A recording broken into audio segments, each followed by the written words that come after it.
It was a terrific game. Florida was undermanned. We're still missing a couple guys, but they're undermanned. That was a guy that was getting big usage from them. And I saw him after, Castleman, the year he was having, it just stinks for him that happened because he was having a fabulous year. But that team didn't quit, and they fought, and they made shots, and they made threes, and they made every free throw. Again, another team making all those free throws against us.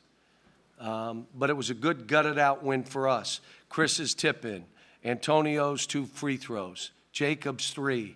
Those are daggers, and we're finally starting to throw some daggers at other teams who have thrown it at us all year. Questions? Scott, what happened at the end of the first half, and how did you get it back on track in the second half? Well, we had a couple guys that got on individually. Like when you look like that, you're not a very good player. The other guy, you're one of the best players in the country.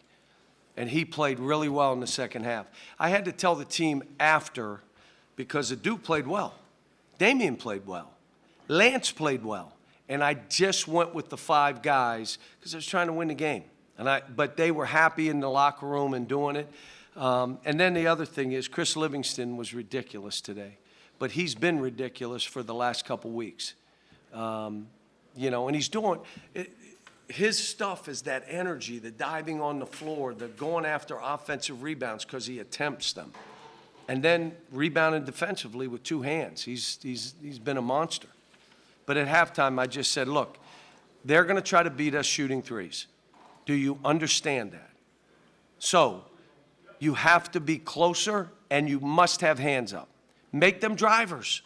Make them beat us shooting 2s. They need to shoot 3s. And I said it at half. They had 5 at half. What did they end up with? So they had 3. We wanted to hold them to 5. Obviously, they got 8.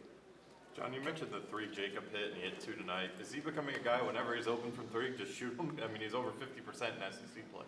He's working at it.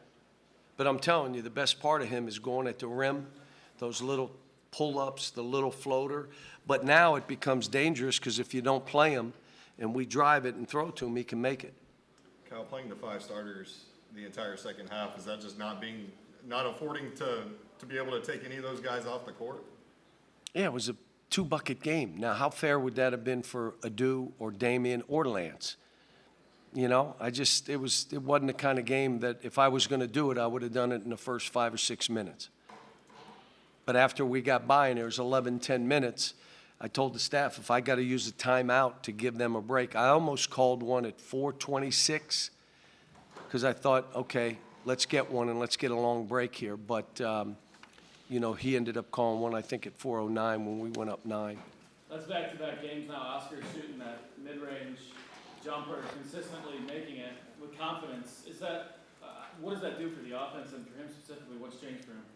Well, he's done that. That's one of the things he can do. And what happened early in the season, he wasn't making them. Now, he had an operation. He was out 4 weeks, and he was out of kilter a little bit, so he missed a bunch of those. But now he's making them. If you just put him near the basket, he's got 3 guys around him, and it's a slugfest. It's not fair to him. So we're trying to bring him up so that he's up and down both. Start him up to push him down, screen across, do some stuff. But the biggest thing is he's just got to keep guarding better defensively in that pick and roll. And we knew, because Castleton's out, they were going to set more ball screens and more dribble handoffs, which is what they did. But I'll tell you, I didn't like the start of the game. I didn't like the start of the game because I knew we would then relax. And we did. And they kept coming, and they made plays, and all of a sudden, we're down at half. And I told the guys, hey, this is what happens when you're not on it the entire half. So, but look, it's a good one. This time of the year, on the road, you just win and move on. Change my clothes, get on the plane, and get out of here. Have Xavier or CJ practiced yet since they've been out, and how?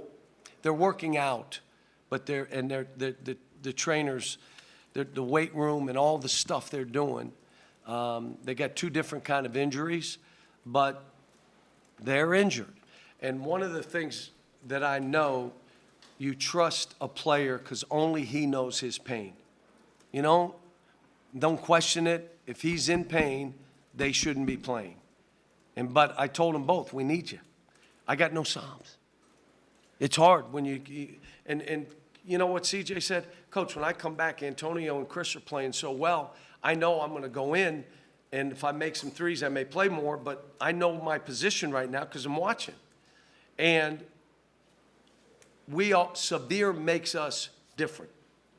Kaysen plays one way. Severe's that flying and a couple easy baskets and, you know, creating a turnover and because of his defense. And we need them both, to be honest with you. But I'm going to say it again. The dude did great again today. He got a tip in.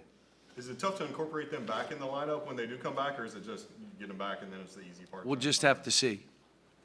Coach, What happened with- what's your impression of Riley Kugel, the Gators freshman? Oh, he's playing great. And what he's done is he's been averaging like 15, 16 a game. But because they need him to do more, he's happy as heck.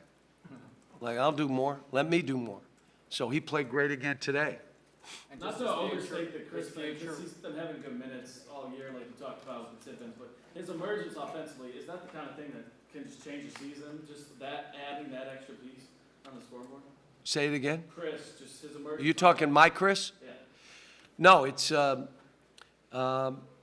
what I'm asking each guy, what does the team need you to do? I don't care what you want to do. What does this team need you to do? And I went around the room. Some of them I had to help. But I went around the room. And Chris knew exactly what this team needs him to do. And he said it to a T. And I'm like looking at the other guys. Some of you guys, you want to play for you and do your thing. What does the team need you to do? Just do that. And if you're doing that, you're playing to your strength too. So this has been a grind to get this to where, you know, we're comfortable. And we're still not there. You know, we're still some errors, some tip-aways, some late game, letting people that we have buried, and then we let them back in it, just like we did today again. So there's things that we got to get better at and work on. 15-0 in second chance points, though, what does that say about just your team's toughness at this point and what you're seeing? Well, their big man wasn't in there, too. Like, we wouldn't have got all those with him being in there. You know, they double-teamed, too, today, which they didn't last game because they didn't have to. So we kind of thought they're going to have to double-team, and they did. And so, you know, again, I haven't looked. No, we shot a pretty good percentage.